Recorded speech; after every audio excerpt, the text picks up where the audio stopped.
STPO नेतृत्व में निश्चिंत कोइली थाना परिसर में सांबादिक सम्मेलन 4 जन डकायत 80 ग्राम गोल्ड और 70 ग्राम सिल्वर 20,000 टंका गोटे बाइक को जबत करने से कोर्ट चालान कर सूचना देले एसटीपीओ सालेपुर। सूचना मुताबक निश्चिंत कोइली थाना मुरादाबाद का डकायत घटना निश्चिंत कोइली थाना केस 175/25 एक मामला रुजु कर तदंत जारी रखिथिबा बेले ग्रामांचल एसपी निर्देश सालेपुर एसटीपीओ और निश्चिंत कोइली महंगा पुलिस नेतृत्व में एक टीम विभिन्न स्थान में चढ़ऊ करथिबा बेले केन्द्रापड़ा अंचल 4 जन डकायत को गिरफ्त करथिले।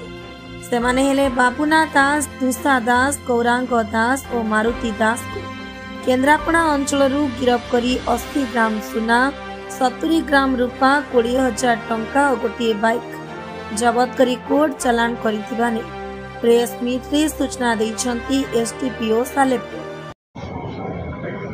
आम प्रथम समस्त को स्वागत जनाऊँगी। तो आज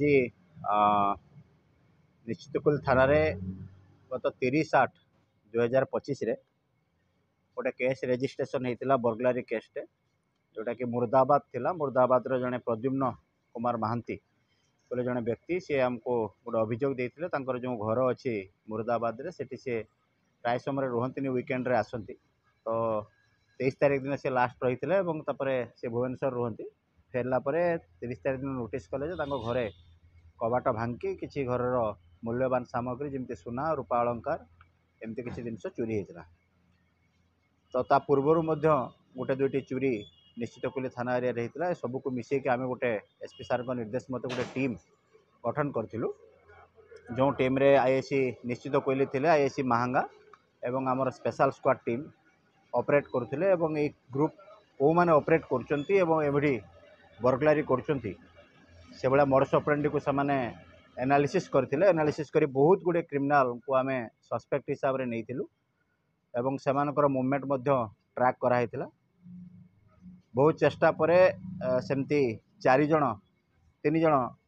क्रिमिनल जो माने कि बाबुना दास, धूसा दास, बिलेई आलियास विदेशी आलियास गौरांग दास ए समस्त घर एमानकर केन्द्रापड़ार एमाने गोटे संप्रदायर व्यक्ति थांती एवं एमाने विभिन्न समय घुषुरी चरेवा बाहाना रे विभिन्न एरिया को आसथांती एवं गाँव रे जतले घुषुरी चरऊ थांती से समय विभिन्न जगार कौ घर से अच्छा टार्गेट करथांती एवं से घर को देखी थांती। जो घर प्राय तो बंद थाए से घर से माने पशिकी कबाट भांगे एवं तांकर मूल्यवान सामग्री घर लोकंकर लुट नहीं थांती।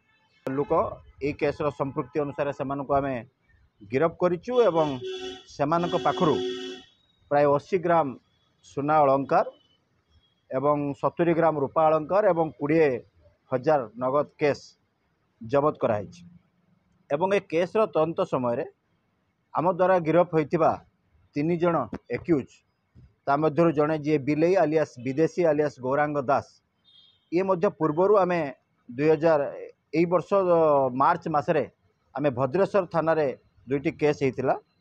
गोटे होता 33/25 और 47/25 गोटे अच्युतपुर आ गोटे एरकणा बजार रे माने घरे पशिकी लोक थिला बेले सेमानकु बाड़े के असल्ट करके राति रे सेमाने रबरी करथिले घर भीतर सेतुर आमे गुडा एक्यूज धरिथिलु।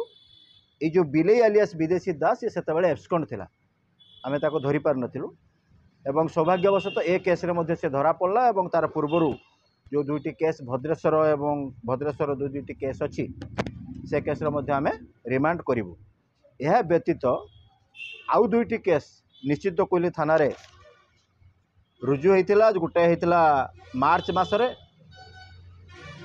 गोपपुर रे जनक घरे एमती बंद थिला से बाहर को जाइतिले से बंद थिबार सुजोग नहीं एमाने मध्य से घर को राति रे बर्गलारी करथिले एवं आ गोटे जुलाई मसरे गोटे थेंटल बोले गोटे गाँ अच्छी सेठी मध्य से घर बंद थिला बेले से घरे मध्य पशि एमाने राति रे बर्गलारी करथिले। ए समस्त केसर प्रायतः सुना गहना एवं रूपा गहना एवं टंका जहाँ चोरी होता आपाततः प्राय सबू आम सीजर करिचु एवं एमाने सुना नहीं कि गोटे रिसीवर जी अच्छा मारुति यादव ये महाराष्ट्र लोक ये केन्द्रापड़ार गोटे छोटिया तार गोटे ज्वेलरी शॉप अच्छी ताकू नहीं से चूरा सुना से माने बिक्री करथिले एवं ताकू मध्य आमे गिरफ्त करिवार सक्षम होइछु एवं ताको पाखरु मध्य किछि गोल्ड ज्वेलरी आमे सीजर करिछु। आज समस्त एक्यूज को आमे गिरफ्त करी कोर्ट चालान करा होछि।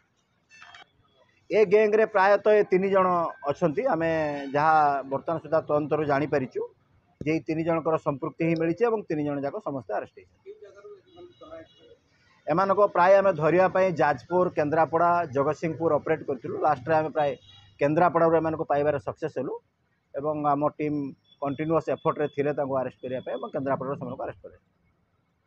सालेपुर अच्युतानंद दीक्षित का रिपोर्ट सबुदिन टी।